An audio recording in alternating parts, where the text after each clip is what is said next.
2:8. Dê a seus inimigos corda para se enforcarem, a estratégia de manobra para ganhar vantagem. O maior perigo na vida não costuma ser o inimigo externo, mas nossos supostos colegas e amigos que fingem trabalhar pela causa comum enquanto se esforçam para nos sabotar e roubar nossas ideias em benefício próprio. Entretanto, na corte em que você atua, você deve manter a aparência de consideração e civilidade. Você deve também aprender a derrotar estas pessoas. Trabalhe para instilar dúvidas e inseguranças nesses rivais, fazendo-os pensar demais e agir na defensiva. Seduza-os com sutis desafios que os irritem, detonando uma reação exagerada, um erro constrangedor. A vitória que você está buscando é deixá-los isolados. Faça com que se enforquem com suas próprias tendências autodestrutivas, deixando você sem culpa e limpo. 410. Estratégia 28. A arte de manobrar para ganhar vantagem. Durante toda a sua vida, você vai se ver combatendo em duas frentes. Primeiro, a frente externa, seus inimigos inevitáveis. A segunda, e menos óbvia, é a frente interna, seus colegas e companheiros de corte, muitos dos quais tramarão contra você, promovendo suas próprias prioridades à sua custa. O pior de tudo é que muitas vezes você terá de lutar nas duas ao mesmo tempo, enfrentando seus inimigos externos enquanto também precisa trabalhar para garantir sua posição interna, um esforço exaustivo e debilitante. A solução não é ignorar o problema interno ou lidar com ele de uma forma direta e convencional, agindo agressivamente ou formando alianças defensivas. Compreenda, a guerra interna é por natureza não convencional, visto que as pessoas que estão teoricamente do mesmo lado, em geral fazem o possível para manter a aparência de jogadores de equipe trabalhando pelo bem maior. Queixar-se delas ou atacá-las só serve para deixar você com um aspecto ruim e isolado. Mas, ao mesmo tempo, espera-se que estes tipos ambiciosos operem clandestina e indiretamente, charmosos e cooperativos por fora. Nos bastidores são manipuladores e traiçoeiros. Você precisa adotar uma forma de guerra adequada a estas nebulosas, porém arriscadas, batalhas que acontecem todos os dias. A estratégia não convencional que funciona melhor nesta arena é a arte de manobrar para obter vantagem. Desenvolvida pelos mais entendidos cortesãos da história, ela se baseia em duas premissas simples. Primeiro, seus rivais abrigam as sementes de sua própria autodestruição. E segundo, um rival que é levado a se sentir na defensiva e inferiorizado, embora sutilmente, tenderá a agir na defensiva e inferiorizado, em seu próprio detrimento. As personalidades das pessoas quase sempre se formam em torno de fraquezas, falhas de caráter, emoções incontroláveis. Pessoas carentes, ou que têm um complexo de superioridade, ou que têm medo do caos, ou que querem ordem desesperadamente, desenvolverão uma personalidade, uma máscara social para encobrir suas falhas e lhes permitir apresentar ao mundo um exterior confiante, agradável e responsável. Mas a máscara é como um tecido encobrindo a cicatriz de uma ferida. Toque-a de mau jeito e ela dói. As vítimas começam a perder o controle de suas reações. Elas se queixam, agem na defensiva e com atitudes paranoicas, ou mostram uma arrogância que tanto se esforçam para esconder. Por um momento, a máscara cai.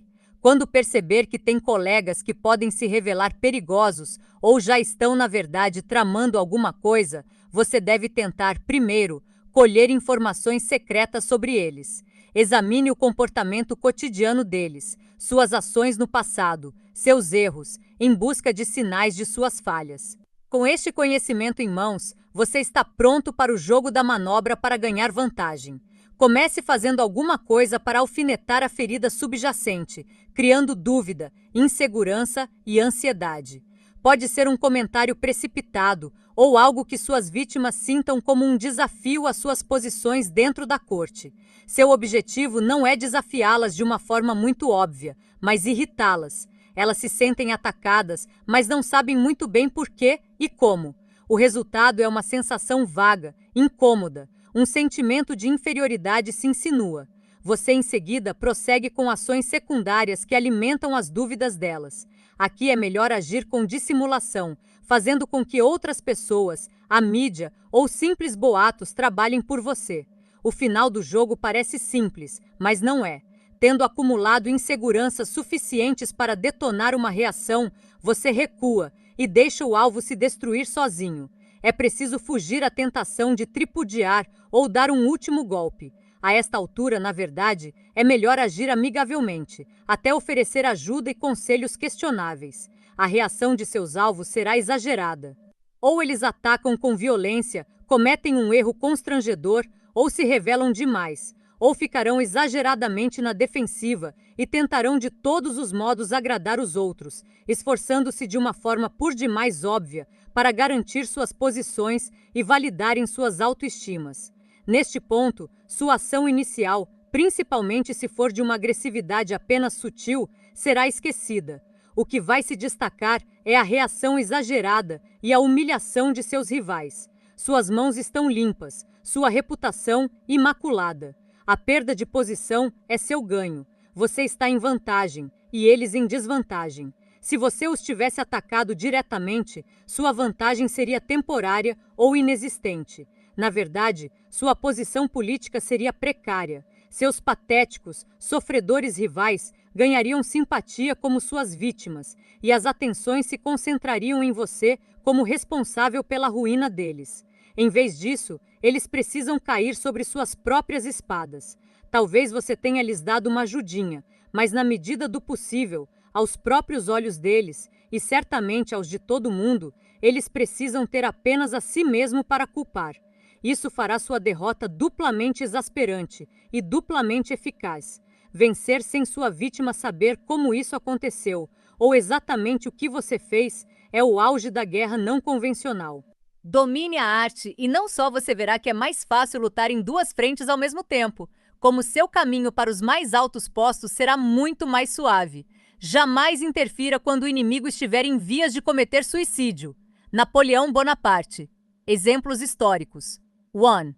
John A. McClernand observava com inveja o amigo e colega advogado Abraham Lincoln chegando à presidência dos Estados Unidos. McClernand, advogado e congressista de Springfield, Illinois, tinha alimentado ele mesmo essa ambição. Logo depois de deflagrada a Guerra Civil, em 1861, ele renunciou à sua cadeira no Congresso para aceitar uma patente de general-brigadeiro no Exército da União. Ele não tinha experiência militar, mas a União precisava de qualquer tipo de liderança que fosse possível obter, e se ele se mostrasse bom em batalha, poderia subir rápido. Ele viu esta posição no Exército como seu caminho para a presidência. O primeiro posto de McClernand foi como chefe de uma brigada em Missouri, sob o comando geral do general Ulysses S. Grant. Em um ano, ele foi promovido a major-general, ainda sob Grant.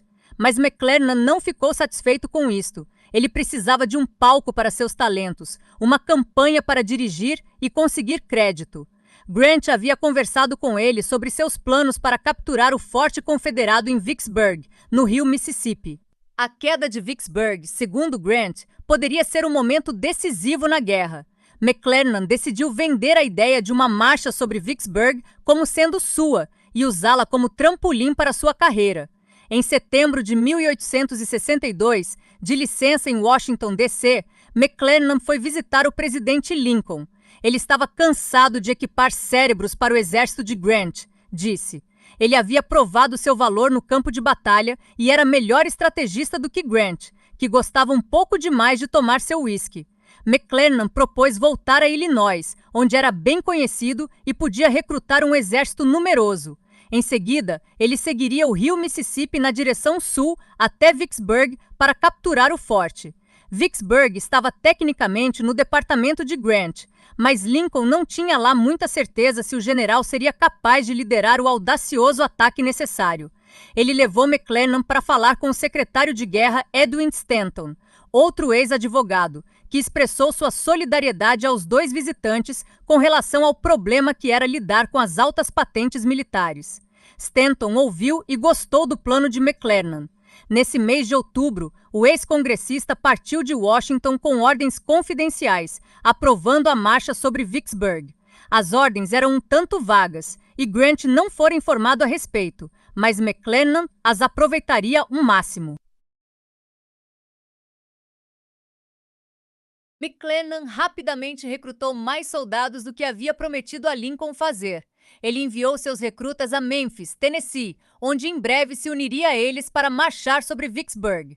Mas ao chegar em Memphis, no final de dezembro de 1862, os milhares de homens que havia recrutado não estavam ali.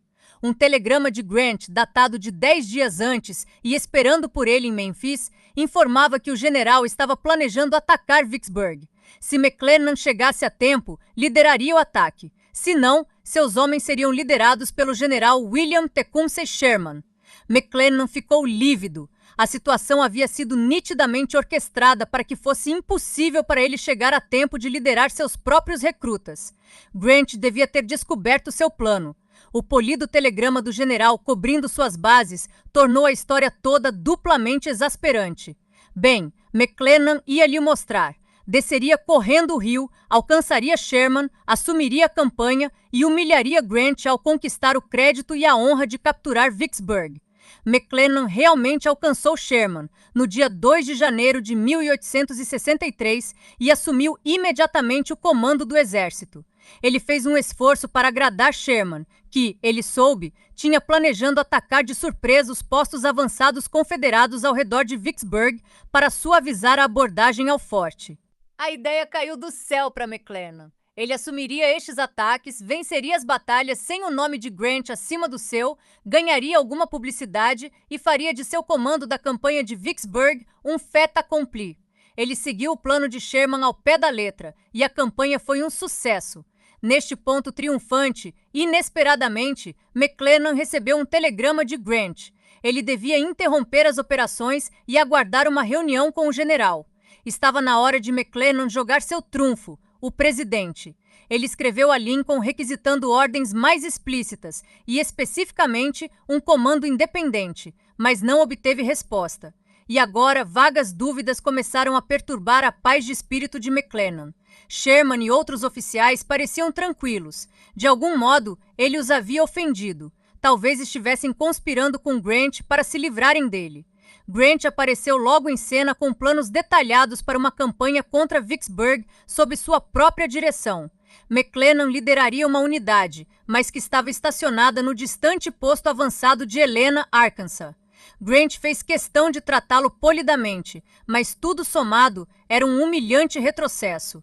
Agora McClellan explodiu, escrevendo uma carta após outra para Lincoln e Stanton para lembrar a ele suas boas relações anteriores e o apoio que haviam lhe dado no passado, e queixando-se amargamente de Grant. Depois de passar vários dias furioso escrevendo, ele finalmente recebeu uma resposta de Lincoln menos e, para seu susto e desânimo, o presidente havia por alguma razão se voltado contra ele. Tinham acontecido muitas discussões familiares entre seus generais, escreveu Lincoln. Em prol da causa da União, McClellan devia se subordinar a Grant.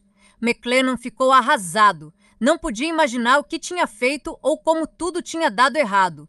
Triste e frustrado, ele continuou a servir sob o comando de Grant, mas questionava a capacidade de seu chefe com quem quer que estivesse disposto a escutar, inclusive jornalistas. Em junho de 1863, depois de ter sido impressa uma quantidade suficiente de artigos negativos, Grant finalmente o demitiu. A carreira militar de McClellan que estava encerrada, e com ela seus sonhos de glória pessoal.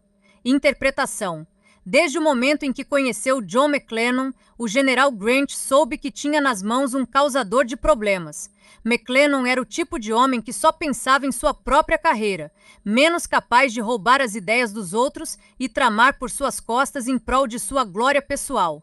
Mas Grant precisava ter cuidado. McClellan era popular com o público, um sedutor. Então, ao descobrir sozinho que McClellan estava tentando derrotá-lo em Vicksburg, Grant não o enfrentou nem se queixou. Pelo contrário, agiu. Sabendo que McClellan tinha um ego supersensível, Grant reconheceu que seria relativamente fácil irritar o homem. Ao assumir os recrutas de seu subordinado enquanto aparentemente cobria suas bases no telegrama, ele forçou McClellan a dar uma resposta precipitada que pareceu insubordinação para os outros militares e deixou claro até onde ele estava usando a guerra para fins pessoais. Quando McClellan correu para recuperar suas tropas das mãos de Sherman, Grant ficou de lado.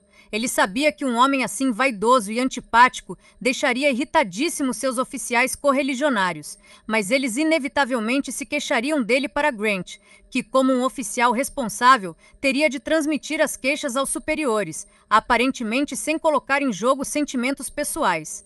Tratando McClellan polidamente enquanto lhe dava um checkmate indireto, Grant, no final, conseguiu fazer com que ele reagisse com exagero da pior maneira possível, com suas cartas a Lincoln e Stanton. Grant sabia que Lincoln estava cansado das discussões dentro do alto comando da União. Enquanto Grant podia ser visto trabalhando tranquilamente para aperfeiçoar seus planos a fim de conquistar Vicksburg, McClellan agia de maneira mesquinha e tinha acessos de raiva. A diferença entre os dois homens era bem clara. Com esta batalha vencida, a estratégia se repetiu, deixando McClellan se enforcar com suas insensatas queixas para a imprensa. Você vai encontrar McClellans com frequência em suas batalhas cotidianas, gente que por fora é um encanto, mas é traiçoeira nos bastidores. Não é bom confrontá-las diretamente, elas são peritas no jogo político, mas uma campanha para ganhar vantagem pode fazer maravilhas. Seu objetivo é fazer estes rivais colocarem à mostra sua ambição e seu egoísmo. O jeito de fazer isto é ferindo suas latentes, porém fortes, inseguranças, deixando-as preocupadas com a possibilidade de que as pessoas não gostem delas, de que a posição que ocupam seja instável, que seu caminho para o topo não esteja limpo. Talvez, como Grant, você possa tomar uma atitude que frustre os planos deles de algum modo, enquanto oculta os seus sob um verniz de polidez. Você está fazendo com que fiquem na defensiva e desrespeitados. Todas as emoções feias, sombrias, que tentam tanto esconder, virão à superfície. Eles tenderão a explodir, superestimando as cartas que têm nas mãos. Trabalhe para que fiquem dominados pelas emoções e percam a habitual frieza. Quanto mais eles se revelarem, mais afastarão as outras pessoas, e o isolamento será a condenação. Há outros meios de irritar. Durante a Guerra do Golfo, o presidente Bush pronunciava sempre o nome do líder iraquiano como Saddam, que em inglês quer dizer mais ou menos engraxate. No Capitólio, o ritual de pronunciar errado o nome de um membro é um jeito já comprovado de provocar adversários ou confundir recém-chegados. Lyndon Johnson era mestre nisso. Quando o líder da maioria no Senado, escreve James Seaver Weatherford, Johnson aplicava aos membros juniores que votavam errado, enquanto dava tapinhas nas costas do sujeito e lhe dizia que compreendia, Johnson estraçalhava o nome dele como uma declaração metafórica do que ia acontecer se a deslealdade persistisse. 2. A Académie Française, fundada pelo cardeal Richelieu em 1635, é uma sociedade altamente seleta, composta pelos 40 intelectuais mais cultos da França, cuja tarefa é supervisionar a pureza da língua francesa. Era comum nos primeiros anos da academia, quando vagava uma das cadeiras, que os membros em potencial solicitassem preenchê-la, mas quando isso aconteceu em 1694, o rei Luís XIV decidiu contrariar o protocolo e indicar o bispo de Noyon.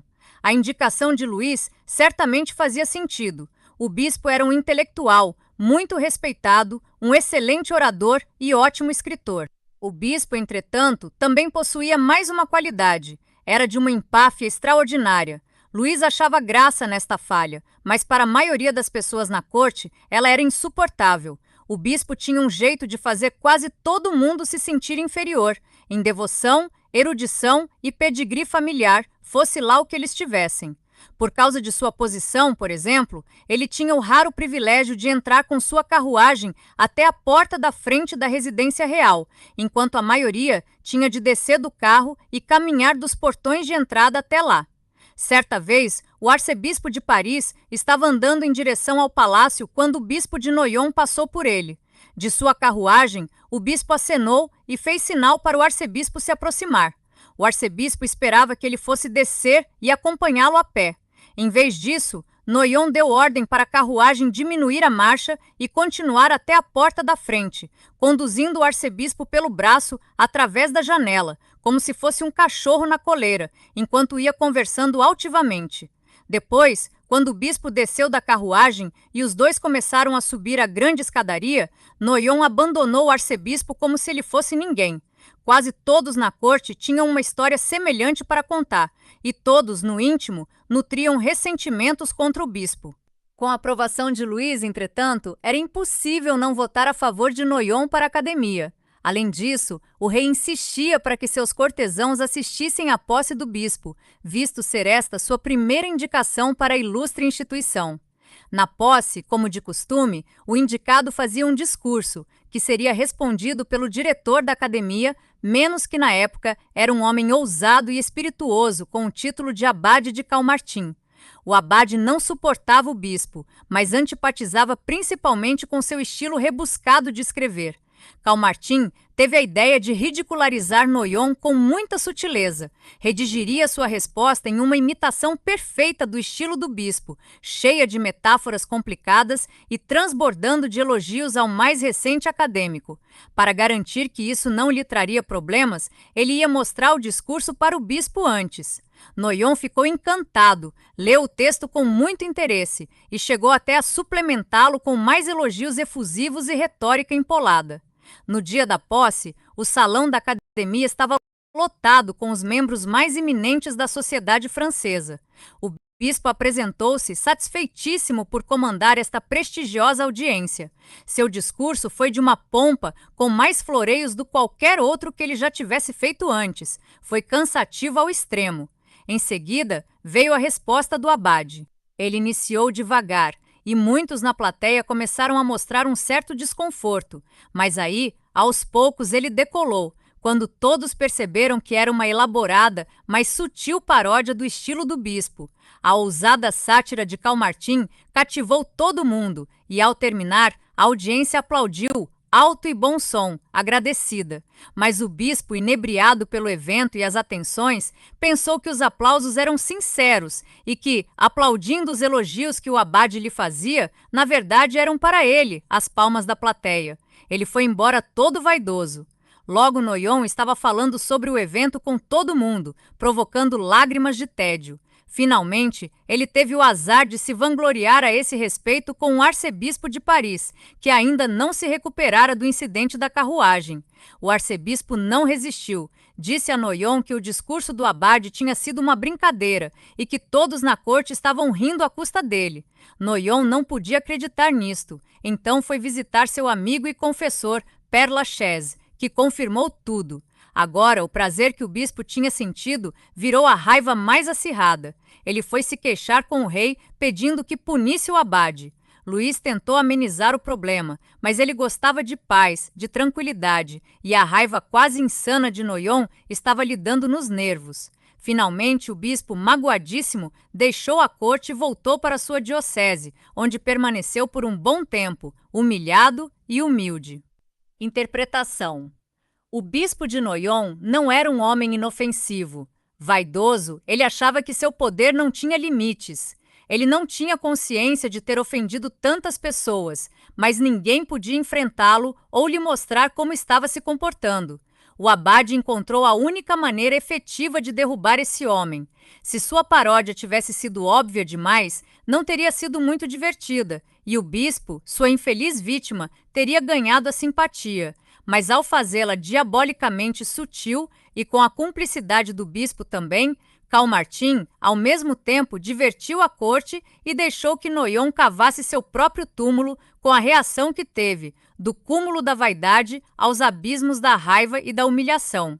Ao se dar conta de repente da opinião que as pessoas tinham dele, o bispo perdeu o equilíbrio, afastando até o rei que antes se divertia com sua vaidade. Acabou tendo de abandonar a corte para alívio de muita gente.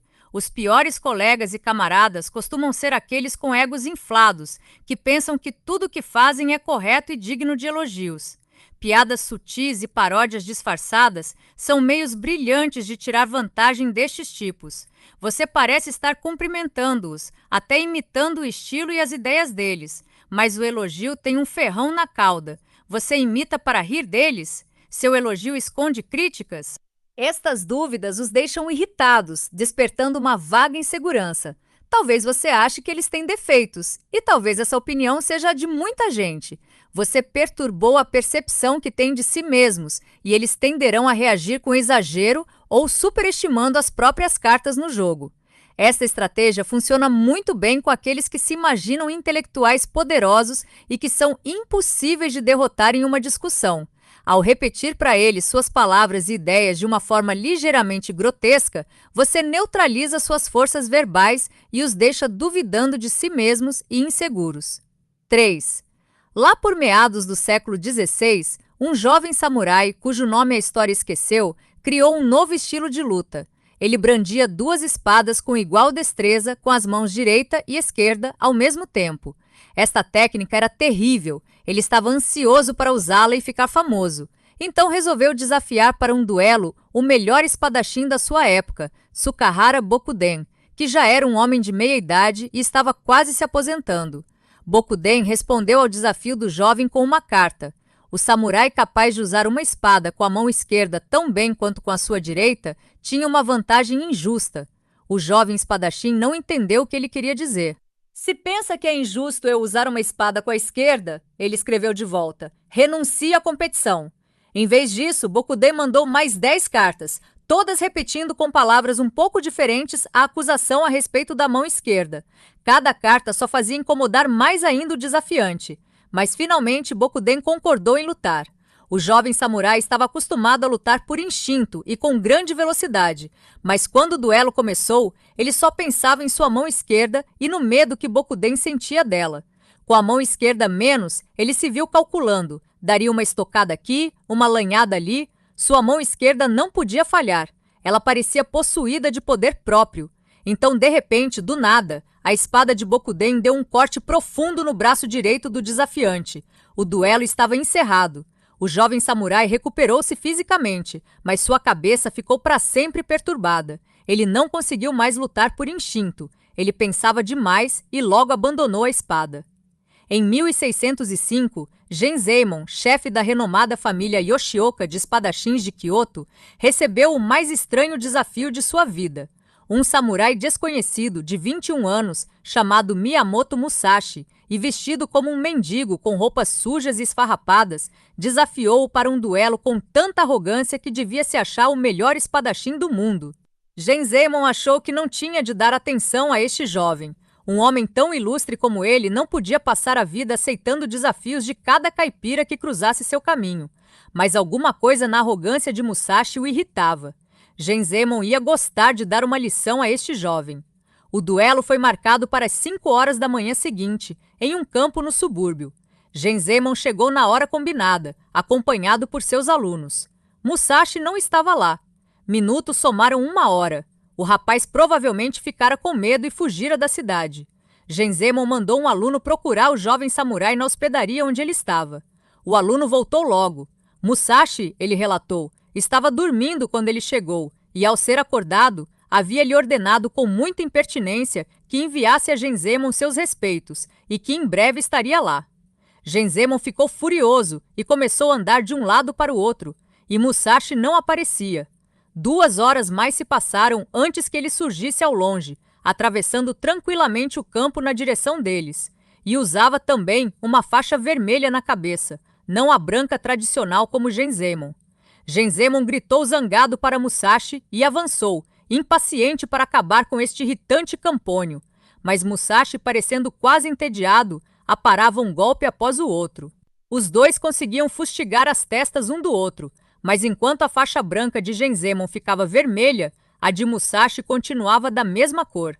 Finalmente, frustrado e confuso, Genzeimon atacou mais uma vez, menos bem, na direção da espada de Musashi, que bateu em sua cabeça e o derrubou ao chão inconsciente. Genzeimon mais tarde se recuperaria, mas ficou tão humilhado com a derrota que largou o mundo da esgrima e foi ser monge, e assim viveu o resto de seus dias. Interpretação. Para um samurai, perder um duelo podia significar morte ou humilhação pública. Espadachins exploravam qualquer vantagem menos destreza física. superioridade no uso da espada, a técnica perfeita, menos para evitar esse destino. Mas os melhores samurais, os Bokudens e Musashis, exploravam sua vantagem conseguindo tirar o adversário do jogo com sutileza, confundindo sua mente. Eles tentavam deixá-lo inibido, um pouco preocupado demais com a técnica e o estilo, uma armadilha mortal para quem precisasse reagir na hora. Eles o induziam a se concentrar na coisa errada, menos a mão esquerda, a faixa vermelha. Principalmente no caso de um adversário com ideias convencionais.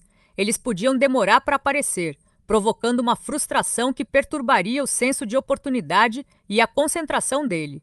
Em todos estes casos, uma mudança no foco ou humor do inimigo poderia levar a um erro. Tentar reparar esse erro no calor do momento levaria a outro, até que o lutador em desvantagem literalmente caminhava em direção à espada do outro homem. Compreenda, o que vai funcionar melhor no jogo das manobras para ganhar vantagem é uma sutil perturbação do humor e da maneira de pensar de seus adversários. Seja direto demais, faça um comentário ofensivo, uma ameaça óbvia, menos e você os acorda para o perigo que você representa. Incita seus humores competitivos, desperta o que há de melhor neles. Em vez disso, você precisa despertar o pior. Um comentário sutil que os deixe conscientes de si mesmos e os irrite fará com que se voltem para dentro, perdidos nos labirintos de seus próprios pensamentos. Um ato aparentemente inocente que desperte um estado emocional como frustração, raiva ou impaciência igualmente turvará sua visão. Em ambos os casos, eles tendem a não conseguir o resultado esperado e começam a cometer erros.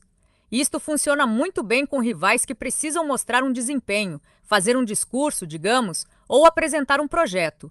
A ideia fixa ou emoção ruim que você cria neles os faz perder o contato com o momento, e eles ficam confusos sem saber o que fazer e quando. Faça isto corretamente também e ninguém perceberá sua participação no mau desempenho, nem mesmo o rival de quem você se aproveitou. Em janeiro de 1988, o senador Robert Dole, do Kansas, pôde sentir o cheiro da vitória em sua busca de chegar a ser presidente dos Estados Unidos. Seu principal adversário para a indicação dos republicanos era George H.W. Bush, o vice-presidente titular na administração de Ronald Reagan. Nas reuniões de líderes políticos de Iowa, o primeiro teste na temporada das primárias, Bush estivera apagado e terminara em um distante terceiro lugar, atrás de Dole e do teleevangelizador Pat Robertson. A campanha agressiva de Dole havia lhe granjeado muitas atenções. Ele tinha fôlego e era nitidamente o líder na corrida. Para Dole, entretanto, havia uma nódoa em sua grande vitória em Iowa. Lee Atwater, de 36 anos, estrategista da campanha de Bush, tinha espalhado na mídia uma história que colocava em questão a integridade da mulher do senador, ex-secretária de Transportes Elizabeth Dole. O senador era um político eleito com quase 3 décadas de permanência no cargo e que havia criado a couraça necessária, mas atacar sua mulher, ele achava, extrapolava os limites. Ele tinha um gênio que seus conselheiros lutavam para conter, e quando a história veio à tona, ele partiu para cima dos repórteres, dando a Atwater a oportunidade de dizer: ele pode explodir, mas se alguém o atacar de novo... Começa a choramingar. Em seguida, Atwater mandou a Dole uma carta com 10 páginas enumerando as muitas vezes que o senador pelo Kansas havia estado negativo na campanha. E esta carta também chegou à mídia. Dole estava furioso. Apesar de sua vitória em Iowa, ele não suportava ver o nome de sua mulher na lama. Ele ia se vingar do pessoal de Bush e de Atwater. Logo depois, veio a primária em New Hampshire. A vitória aqui colocaria Dole no caminho, e ele estava na frente segundo as pesquisas. Mas desta vez, Bush surgiu lutando e a corrida apertou. Uma semana antes das eleições, o pessoal de Bush publicou um anúncio retratando Dole como um sujeito em cima do muro, um homem de 2 caras cujos votos no Senado dependiam de oportunismo, não de uma crença sincera. Humorístico, ilusório, sarcasticamente negativo, o anúncio tinha as digitais de Atwater espalhadas por toda parte. E o momento era perfeito. Tarde demais para Dole responder com seu próprio anúncio. A publicidade ajudou a empurrar Bush para a liderança e, dias depois, para a vitória.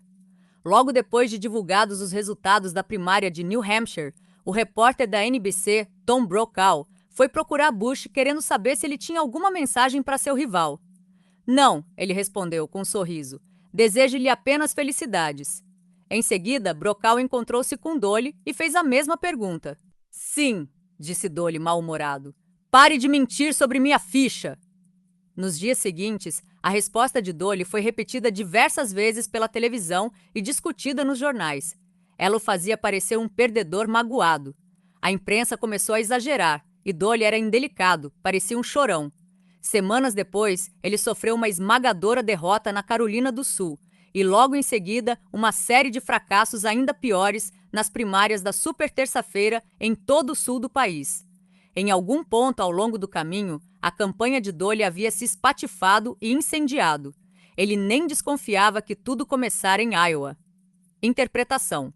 Leah Atwater acreditava que os adultos podiam ser divididos em dois grupos, os maduros demais e os infantis. Os maduros demais eram inflexíveis e sérios em excesso, tornando-se muito vulneráveis na política, principalmente na era da televisão. Dolly era nitidamente do tipo maduro. Atwater era infantil. Atwater não precisou pesquisar muito para ver que Dolly era hipersensível a respeito dos ataques à sua mulher. Repetindo antigas acusações contra ele em Iowa, Atwater conseguiu irritar o homem. Ele fez o sangue de Dolly ferver com a carta que o acusava de iniciar a campanha suja e aumentou a pressão com o anúncio na hora certa, colocando em ridículo a ficha de Dolly diante dos eleitores de New Hampshire. Embora Atwater é quem estivesse pressionando, a explosão de Dolly com Brokaw concentrou todas as atenções nele e em sua falta de espírito esportivo. Atwater, um gênio na arte de manobrar para tirar vantagem, agora recuou. Dolly só pôde reagir com mais azedume, agravando o problema e levando ao suicídio eleitoral.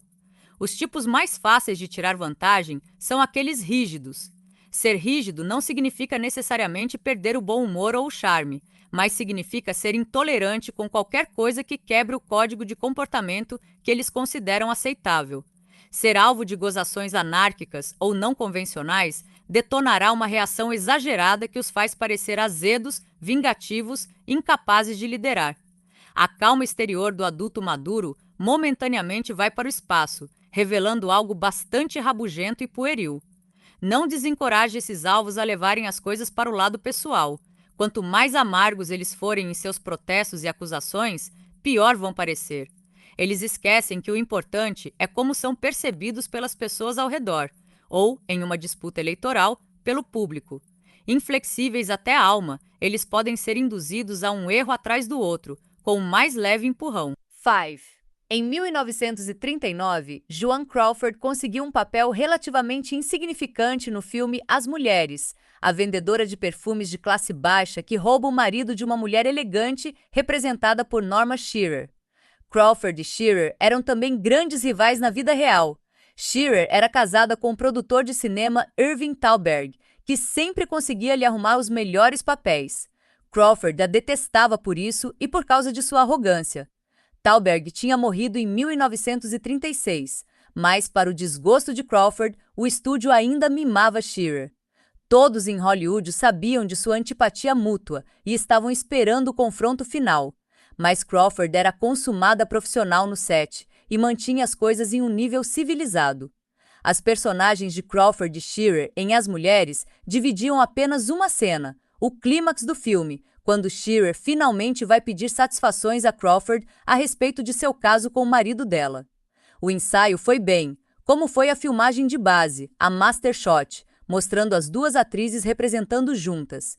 Aí chegou a vez dos close-ups. Claro que Shearer foi a primeira. Crawford ficou sentada em uma cadeira fora do alcance da câmera, dizendo suas falas para Shearer. Muitos atores deixavam um assistente ou o diretor encarregado disso, enquanto iam descansar no camarim, mas Crawford sempre fazia questão de ler o texto ela mesma. Crawford, na época, estava fazendo uma manta de tricô, e enquanto dizia seu texto, ela tricotava com toda a fúria. Depois parava na hora de Shearer responder. Nunca olhava Shearer nos olhos. O barulho das agulhas estava deixando Shearer louca. Em um esforço para não ser grosseira, Shearer disse: "Joan, querida, seu tricô está me distraindo." Fingindo não escutar, Crawford continuou tricotando.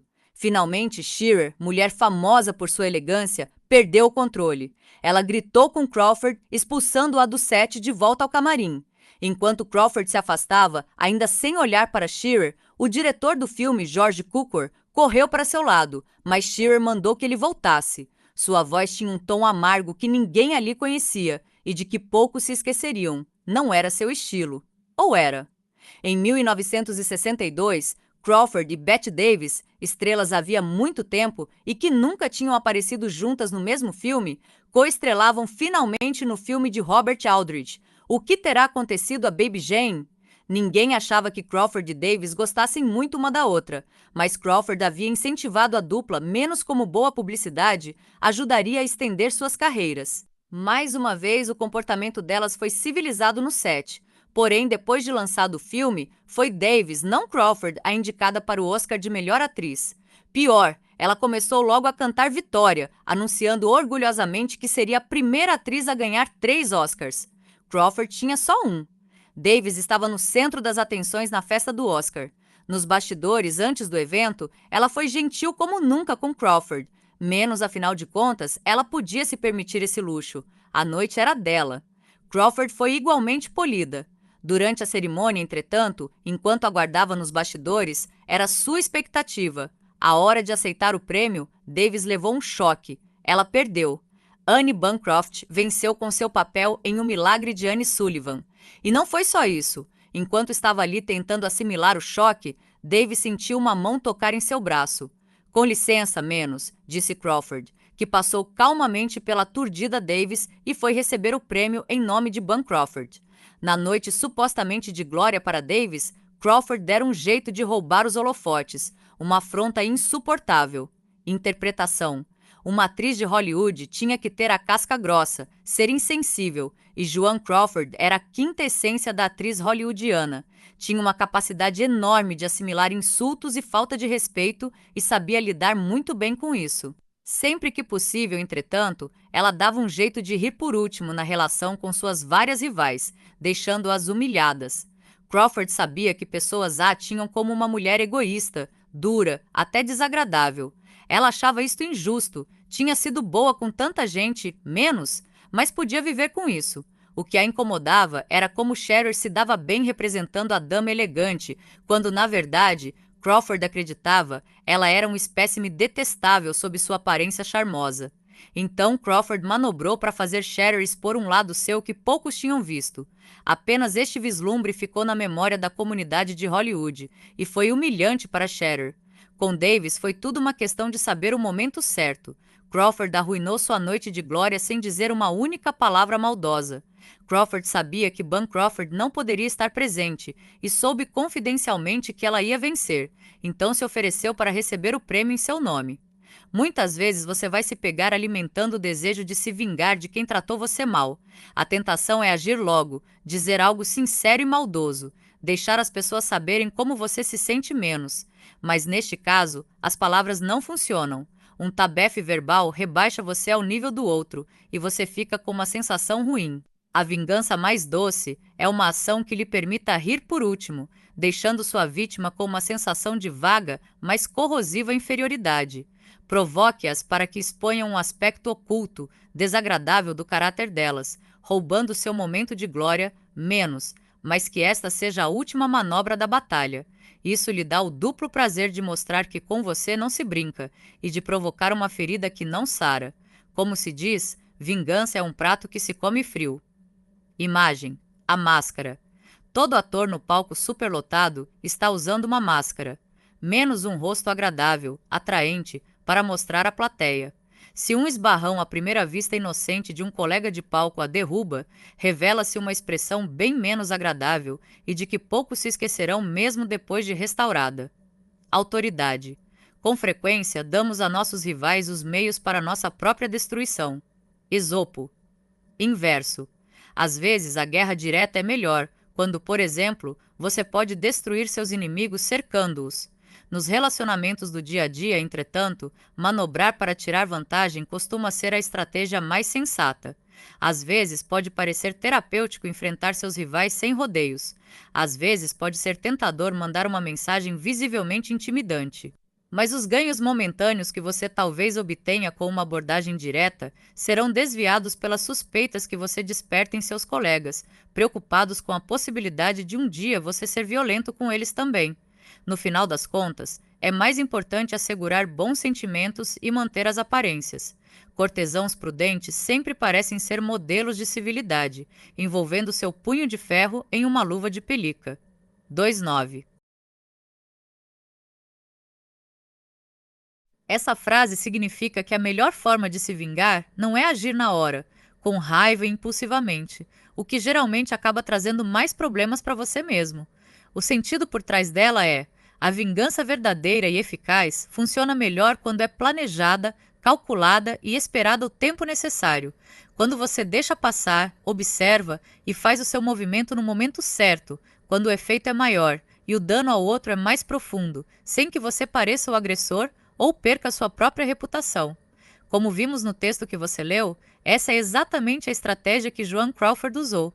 Ela não gritou nem ofendeu Davis na hora, mas esperou o momento da cerimônia do Oscar para roubar a atenção dela de forma sutil, deixando Davis humilhada sem que Crawford parecesse maldosa ou agressiva. É isso que a frase quer dizer. A vingança que realmente acerta e deixa marca é aquela preparada com calma, não aquela feita por impulso. Quer que eu explique melhor com mais exemplos simples?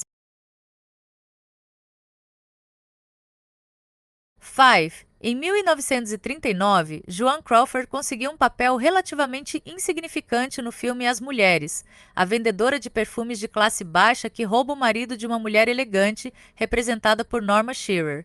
Crawford e Shearer eram também grandes rivais na vida real. Shearer era casada com o produtor de cinema Irving Thalberg, que sempre conseguia lhe arrumar os melhores papéis. Crawford a detestava por isso e por causa de sua arrogância. Thalberg tinha morrido em 1936, mas para o desgosto de Crawford, o estúdio ainda mimava Shearer. Todos em Hollywood sabiam de sua antipatia mútua e estavam esperando o confronto final. Mas Crawford era consumada profissional no set e mantinha as coisas em um nível civilizado. As personagens de Crawford e Shearer em As Mulheres dividiam apenas uma cena, o clímax do filme, quando Shearer finalmente vai pedir satisfações a Crawford a respeito de seu caso com o marido dela. O ensaio foi bem, como foi a filmagem de base, a Master Shot, mostrando as duas atrizes representando juntas. Aí chegou a vez dos close-ups. Claro que Shearer foi a primeira. Crawford ficou sentada em uma cadeira fora do alcance da câmera, dizendo suas falas para Shearer. Muitos atores deixavam um assistente ou o diretor encarregado disso, enquanto iam descansar no camarim, mas Crawford sempre fazia questão de ler o texto ela mesma. Crawford, na época, estava fazendo uma manta de tricô, e enquanto dizia seu texto, ela tricotava com toda a fúria. Depois parava na hora de Shearer responder. Nunca olhava Shearer nos olhos. O barulho das agulhas estava deixando Shearer louca. Em um esforço para não ser grosseira, Shearer disse: "Joan, querida, seu tricô está me distraindo." Fingindo não escutar, Crawford continuou tricotando. Finalmente, Shearer, mulher famosa por sua elegância, perdeu o controle. Ela gritou com Crawford, expulsando-a do set de volta ao camarim. Enquanto Crawford se afastava, ainda sem olhar para Shearer, o diretor do filme, George Cukor, correu para seu lado, mas Shearer mandou que ele voltasse. Sua voz tinha um tom amargo que ninguém ali conhecia e de que poucos se esqueceriam. Depois, em 1962, Crawford e Bette Davis, estrelas havia muito tempo e que nunca tinham aparecido juntas no mesmo filme, coestrelavam finalmente no filme O que Terá Acontecido a Baby Jane. Ninguém achava que Crawford e Davis gostassem muito uma da outra, mas Crawford havia incentivado a dupla menos como boa publicidade ajudaria a estender suas carreiras. Mais uma vez, o comportamento delas foi civilizado no set. Porém, depois de lançado o filme, foi Davis, não Crawford, a indicada para o Oscar de melhor atriz. Pior, ela começou logo a cantar vitória, anunciando orgulhosamente que seria a primeira atriz a ganhar 3 Oscars. Crawford tinha só um. Davis estava no centro das atenções na festa do Oscar. Nos bastidores, antes do evento, ela foi gentil como nunca com Crawford. Menos, afinal de contas, ela podia se permitir esse luxo. A noite era dela. Crawford foi igualmente polida. Durante a cerimônia, entretanto, enquanto aguardava nos bastidores, era sua expectativa menos. A hora de aceitar o prêmio que Davis levou um choque. Ela perdeu. Anne Bancroft venceu com seu papel em O Milagre de Anne Sullivan. E não foi só isso. Enquanto estava ali tentando assimilar o choque, Davis sentiu uma mão tocar em seu braço. Com licença, menos, disse Crawford, que passou calmamente pela aturdida Davis e foi receber o prêmio em nome de Bancroft. Na noite supostamente de glória para Davis, Crawford dera um jeito de roubar os holofotes. Uma afronta insuportável. E a explicação disso tudo? Uma atriz de Hollywood tinha que ter a casca grossa, ser insensível, e Joan Crawford era a quintessência da atriz hollywoodiana. Tinha uma capacidade enorme de assimilar insultos e falta de respeito e sabia lidar muito bem com isso. Sempre que possível, entretanto, ela dava um jeito de rir por último na relação com suas várias rivais, deixando-as humilhadas. Crawford sabia que pessoas a tinham como uma mulher egoísta, dura, até desagradável. Ela achava isto injusto, tinha sido boa com tanta gente, menos, mas podia viver com isso. O que a incomodava era como Scherer e Davis se davam bem, parecendo ser as boas e elegantes, enquanto ela, na verdade, acreditava que elas eram bem diferentes por dentro. Então Crawford manobrou para fazer elas expor um lado que poucos tinham visto. Apenas este vislumbre ficou na memória de todos, e foi muito humilhante para elas. Com Davis foi tudo uma questão de saber o momento certo.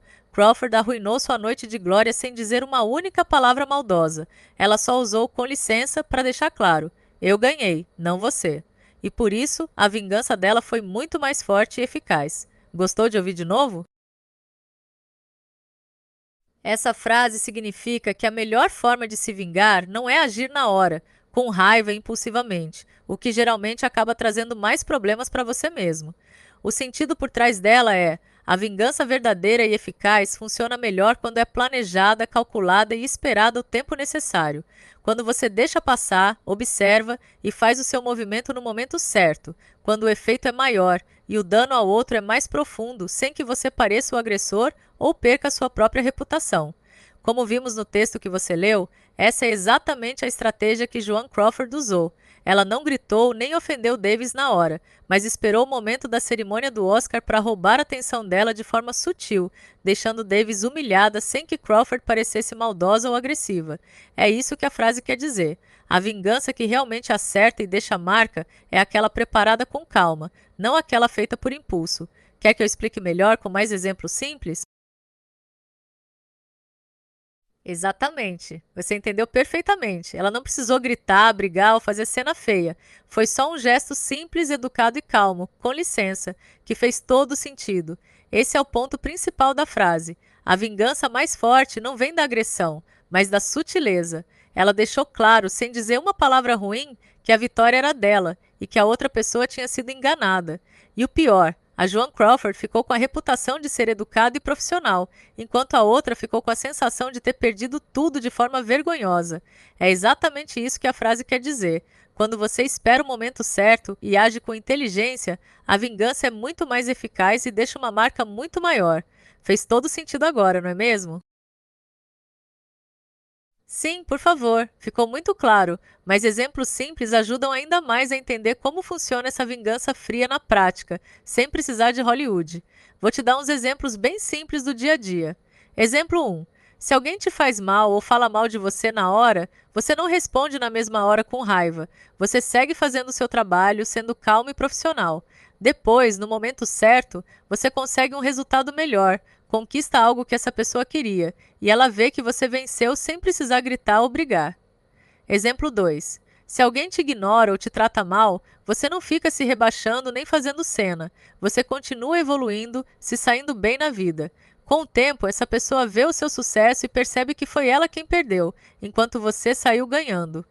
O principal ponto: a diferença é que a vingança feita com raiva só traz problemas para você mesmo. Já a vingança fria é sobre ser inteligente, esperar o momento certo e vencer com dignidade. Você deixa claro que é melhor e mais forte, sem precisar ser agressivo. Ficou mais fácil de entender assim? Exatamente. Você entendeu tudo certinho.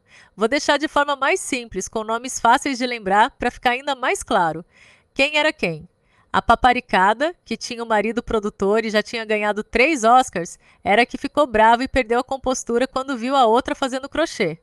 A que fazia crochê e não tinha ganhado nenhum ainda, foi ela que fez a outra cair na armadilha menos, e no final foi ela quem ganhou o prêmio, sem precisar brigar nem gritar. E você acertou o ponto principal. Ela não reagiu na hora, esperou o momento certo e mostrou que venceu com calma e inteligência. Ficou muito mais fácil de acompanhar assim, né?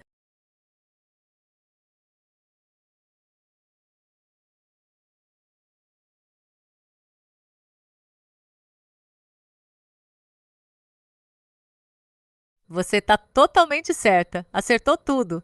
Exatamente. O prêmio não foi por causa daquela cena do crochê nem por briga. O Oscar é votado por membros da academia. E quem ganha é quem teve melhor atuação no filme, quem foi melhor avaliado. E na parte do prêmio com a outra atriz, ela não ganhou porque alguém mudou o voto menos. Na verdade, a vencedora foi a Anne Bancroft, que realmente fez um papel excelente no filme Buzz Lightyear.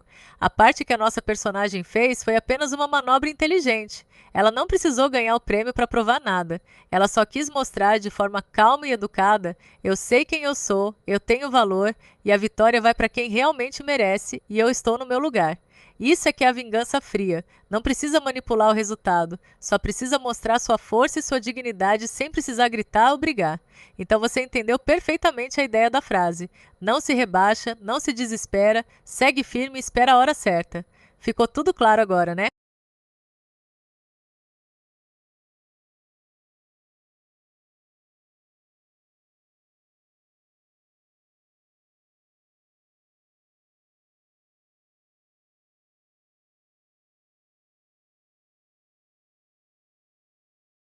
Você está 100% certo e acertou tudo. Vou explicar direitinho para você ficar ainda mais tranquila. O desempenho no filme não foi afetado por aquela briga, nem pela reação dela no set. O filme já estava pronto e gravado antes da cerimônia do Oscar. O que elas fizeram nas filmagens não mudou o que já tinha sido feito. Quem ganha o Oscar é só quem fez o melhor trabalho na tela. Menos o júri vota olhando só para o filme, não para as brigas nem para o que aconteceu fora. Nessa época, a atriz que realmente mereceu ganhar foi a Anne Bancroft, que fez um papel incrível e realmente foi a escolha justa. A nossa personagem não precisou mudar nada no filme para vencer na cerimônia menos. Ela só usou a situação para mostrar sua dignidade e sua inteligência, sem precisar bagunçar nada. Então, resumindo, a outra atriz não perdeu o prêmio por causa da briga nem por ter reagido mal. Ela perdeu porque a outra pessoa foi realmente melhor no papel, e isso sim foi o que contou. E a nossa personagem usou o com licença só para dizer, de forma calma: eu ganhei de verdade, sem precisar gritar. Ficou tudo claro agora?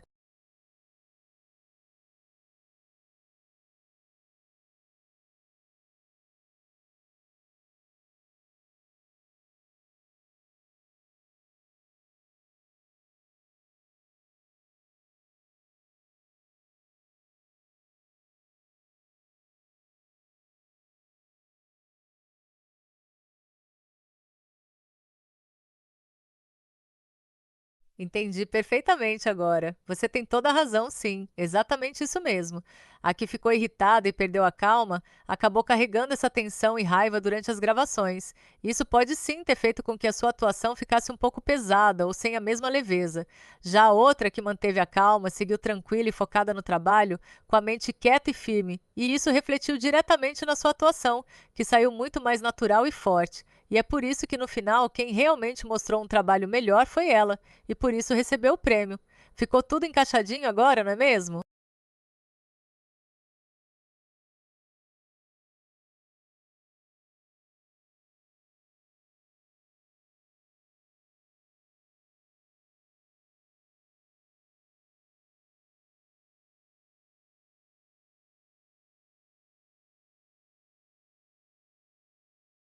Exato. Você pensou certinho, tem razão total.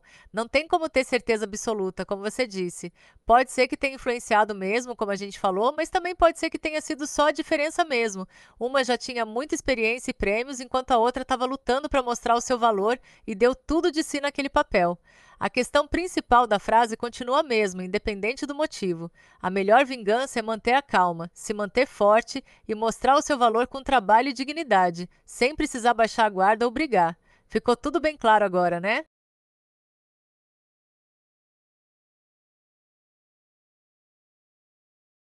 Vou te contar todas as outras histórias desse mesmo capítulo de forma simples e com nomes fáceis de lembrar. 1. O general e o político. Guerra Civil Americana.